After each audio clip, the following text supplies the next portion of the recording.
Hello, Assalamualaikum. So today, i-discuss ko sa inyo yung chapter 11 na pinamagatang Rizal's Trip to Hong Kong, Macau, and Japan noong 1888.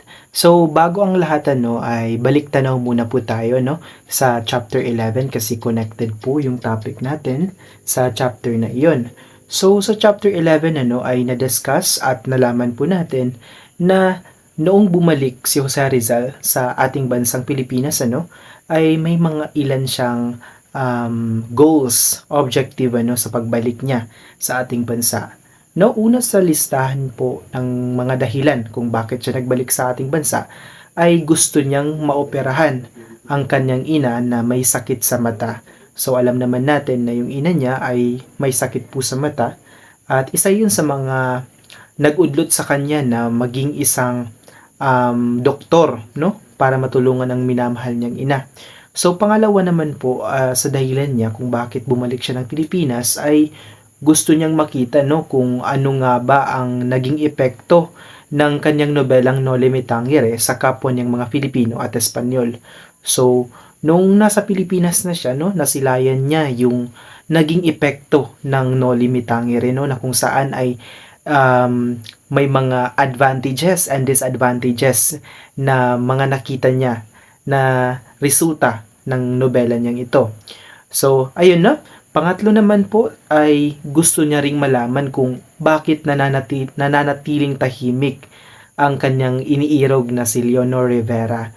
So, ayan sa edad na 27 years old ang ating pambansang bayani ay maraming naging kasintahan at isa na rito ay si Leonor Rivera. So, yun na nga, isa sa mga dahilan ng pagbalik niya ay gusto niyang malaman kung bakit nananatiling tahimik itong si Leonor Rivera na kanyang iniirog sa mga issue at bakit tila wala pa rin itong paramdam sa kanya. So, something like ghosting yung nangyari sa kanila. So, gusto niyang malaman kung ano yung mga dahilan ng binibini na kanyang iniirog, At pang-apat, is that maraming threat sa pagbalik of course niya. Dahil sa mainit nga yung pamilyang Rizal sa mga Espanyol. So, alam naman natin na simula nung pinablish o inilabas itong Noli Me Tangere, na ang may akda ay si Jose Rizal, ay tuluyan nang naging mainit sa mata ng mga Espanyol ang kanilang pamilya, So, nung nasa Pilipinas siya, hindi naging madali ang buhay niya at hindi rin naging, hindi naging safe kasi nga maraming nagmamatsyag sa kanya, lalong-lalo na ang mga Espanyol, Ngunit hindi ito po naging dahilan ng pagsasabaliwala niya ng kanyang mga advokasya na makatulong sa mga mamamayang Pilipino. Bagkos ay sa maliit na panahon na pananatili niya sa ating bansa ay nagpatayo pa siya ng klinika, sa Calamba ito ipinatayo na kung saan ay tinawag itong Dr. Eliman, So ayan, si Dr. Eliman po ang naipatayo niya na klinika. Okay? So ngayon, dumako na tayo of course sa aking reports as aking assigned report, ang chapter 11, ang pagbisita ni Rizal sa Hong Kong, Macau, and Japan noong 1888, So, bakit nga ba bumisita si Rizal sa mga bansang ito noong 1888? Ano kaya ang naging karanasan, makabagong diskubre sa mga panahon na yun para kay Rizal? So, sa nakikita ninyo po, ayan po sa itaas, yan po yung barko na sinakyan ng ating pambansang bayani na si Jose Rizal, sa edad po na 27 years old, ang ating pambansang bayani ay nag-practice, o nag-aral, ng pagiging isang physician at na-recognize siya bilang man of letters sa mga panahon na yun. Kung matatandaan po natin, alam po natin na ang ating pambansang bayani ay mahilig sa mga lathalain, mahilig sa pagsusulat, at halos lahat ng galaw o mga bagay na ginagawa niya sa pang-araw-araw ay nakatakda po yan, nakasulat, so nagiging diary. Kaya meron tayo ngayong pinag-aaralan na kung saan yung buhay niya mismo ay yun na nga, may konteksto nakasulat. At yun, parang diary po ang nangyari sa kanyang buhay. Kaya meron tayong Rizal's life and works ngayon, no? So, yun, nagpapakita iyon ng pagiging recognizable niya bilang man of letters, kumbaga. Okay? So, balik tayo, no? So, after 6 months na pananatili niya sa Pilipinas, no? Si Rizal ay umalis na naman sa Pilipinas, no? Sakay po ang barkong Zapiro papuntang Hong Kong, no? So ayan, nakikita ninyo. So yan yung picture, no? Yan yung sinakyan ng ating pambansang bayani, ang Zapiro, no? Papuntang Hong Kong. So ano-ano nga ba yung mga dahilan, no? I mean, noong nandun na siya sa barko na yun, habang yun na, naglalakbay ang barko na yun, no? Ay nagkaroon ng first stopover ang barko, no? And sa island of Amoy, no? So, nung nag-stopover na nga itong barko na sinasakyan ni Rizal, ay hindi ito lumabas, no? Hindi ito namasyal, hindi ito lumabas ng barko. So, ang mga rason kung bakit hindi siya lumabas sa barko ay una, ay hindi maganda o maayos ang kanyang pakiramdam, no? He is not feeling well.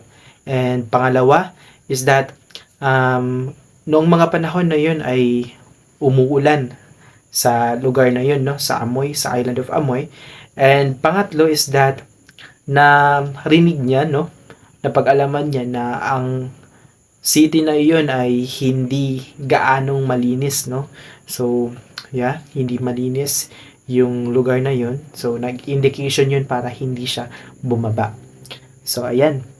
So, nung February 8, no, 1888, si Rizal, no, ay nagstay sa Victoria Hotel. So, ayan po yung Victoria Hotel, na kung saan is that, yun nga, finally, nakarating na siya sa Hong Kong and nagstay siya sa Victoria Hotel.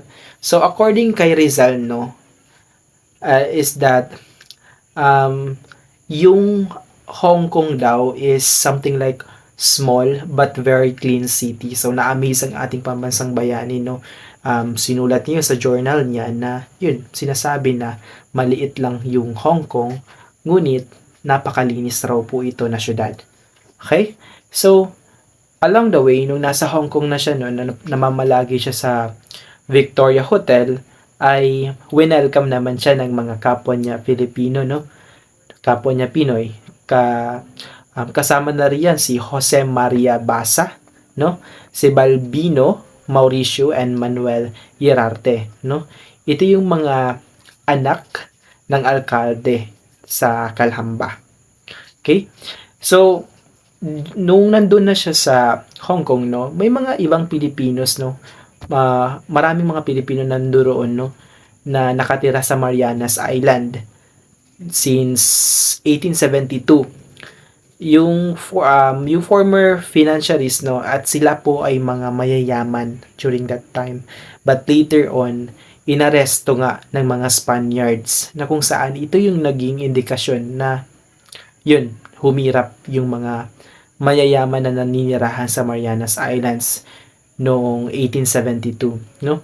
Kasi alam naman natin na yun na nga, mainit talaga ang mga Espanyol sa mga Pilipino way back then.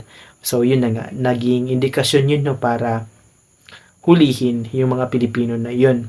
So, di ba, kahit nasa labas na nga sila ng bansa, nalaman lang na Pilipino, hinuli pa rin. So, nakakaawa talaga yung mga kaganapan noon. So, yun, proceed tayo.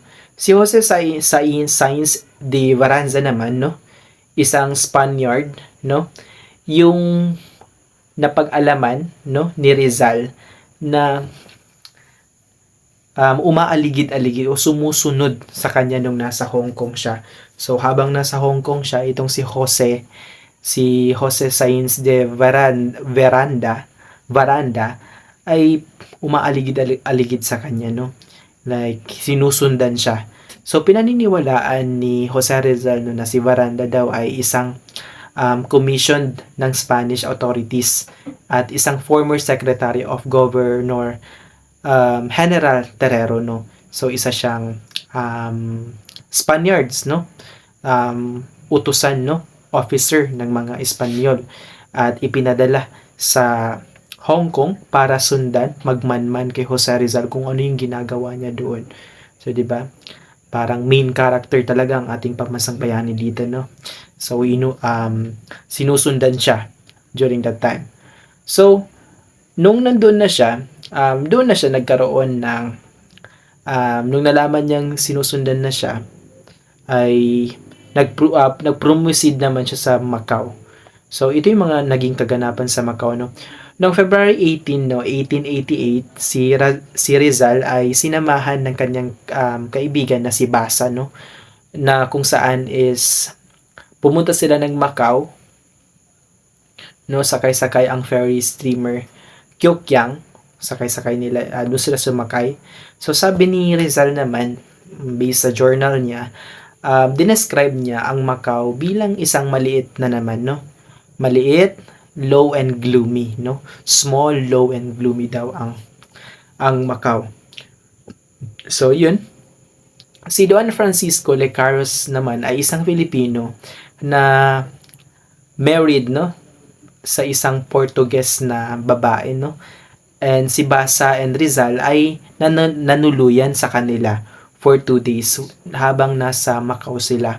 So, yun, habang nasa Macau sila, ang ating pambansang bayani kasama si Basa ay nanuluyan doon, no, sa kaibigan nilang Pilipino na nakapangasawa ng isang Portuges, no. So sa loob ng 2 araw nila sa Macau, no, ay ang ating pambansang bayani ay binisita ang iba't ibang parte ng lugar na iyon, no. Particularly ay yung mga teatro, no, casino, katedral, churches, pagodas, and botanical gardens and the bazaars. So, hindi natin maikakailan ang ating pambansang bayani ay napakahilig noon mamasyal.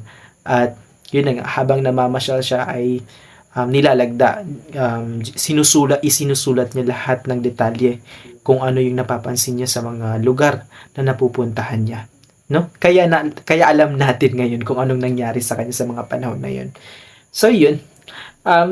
Dito naman tayo sa habang yun na nga, nagpatuloy ang kwento, no? Ang paglalakbay ng ating pambansang bayani hanggang sa napunta siya sa Hong Kong. So, noong February 22, 1888, no, si Rizal ay umalis na nga sa Hong Kong, no? Sakay-sakay ang Oceanic, no, na barko, isang American steamer na kung saan ay ang destination nito ay papuntang Japan. So, malit na siya sa Hong Kong, then pumunta na siya sa Japan. No? Si Rizal naman is that did not like the meals on her board, no? But he liked the ship because it was a clean daw and efficiently managed. So, yun na, dinescribe na naman ni Rizal yung American steamer, yung Oceanic, no? Yung Oceanic daw na American steamer, yung barko daw ng sakyan niya ay hindi niya nagustuhan yung mga pagkain, pero daw gustong-gusto niya, nagustuhan niya yung barko kasi nga malinis daw ito at efficiently managed daw. Ayan, at dyan nagtatapos ang aking report, no, sa chapter 11. Ngunit bago ang lahat, no, bago ko tapusin ang video na ito, no, may mga pangunahing aral po at natutuhan ako sa Kabanata 11 na ang paglalakbay ni Jose Rizal, no, sa Hong Kong, sa Macau at sa bansang Japan noong 1888. So, una sa aking mga natutuhan ay yung pagpapahalaga po sa edukasyon, no? So, nakita natin kung paano pinapahalagahan ng ating pambansang bayani, no, yung edukasyon. Sa kabanatang ito po ay ipinakita ni Rizal ang kanyang patuloy na pagnanais na mag-aral, no, at lumawak yung kaalaman niya. Kahit na siya ay nasa ibang bansa, no, hindi niya itinigil po yung kanyang pag-aaral at paghahanap ng mga bagong kaalaman, no, sa mga bansang kanyang dinaanan. So, nakita natin yan sa chapter 11. Pangalawa po ay naunawaan ko rin, no, yung pakikisalamuha sa iba't ibang kultura. So, napakahalaga pala ng bagay na yun, no, yung nakikisalamuha tayo sa iba pang kultura, no. So, ang paglalakbay po ni Rizal sa Hong Kong, sa Macau at Hapon ay naunawaan ko na nagbigay sa kanya ng pagkakataon na makipag-ugnayan sa iba't ibang kultura at tradisyon na kung saan ay ito po ay nagdulot sa kanya ng mas malalim na pag-unawa sa mga kaibahan at pagkakapare-pareho ng mga bansang kanyang binisita. At pangatlo naman po ay naunawaan ko na yung pagtitiyaga at determinasyon sa sarili, no, ay sa kabila ng mga pagsubok at hadlang sa kanyang paglalakbay ay nakita natin at ipinakita ni Rizal ang kanyang determinasyon at pagtitiyaga sa pag-abot po ng kanyang mga layunin, no? Hindi siya sumuko sa harap ng mga hamon at patuloy na nagpakita, no, ng determinasyon upang magtagumpay. So pang-apat po na natutuhan ko ay yung pagpapahalaga po sa kalayaan, no, at pagbabago. So since layunin niya yun yung maging malaya tayong mga Pilipino mula sa mga Kastila, no, ay ipinaglaban niya, no, yung bagay na iyon. At sa paglalakbay ni Rizal po ay lumitaw, no, yung kanyang malalim na pagmamahal sa ating bayan at ang kanyang hangarin na makamtan ang kalayaan at pagbabago para sa Pilipinas. Ipinakita niya rin, no, na ang bawat hakbang na ginagawa niya ay may layuning makaambag sa pag-unlad po ng bayan at mamamayan, no. Sa kabuuan po ay masasabi ko na ang kabanatang ito po ay nagturo sa akin, no, ng kahalagahan ng edukasyon, pakikisalamuha sa iba't ibang kultura, determinasyon sa hirap, no, sa mga hamon ng buhay at pagmamahal po sa bayan na ating kinalakihan, no, yung goal natin na maging malaya ang sarili nating bayan. So yun lang, salamat po, maraming salamat sa pakikinig, naway may naunawaan kayo sa aking report, sa aking pakikibahagi ng aking assigned topic. Yun lang, Assalamualaikum, Ramadan Mubarak.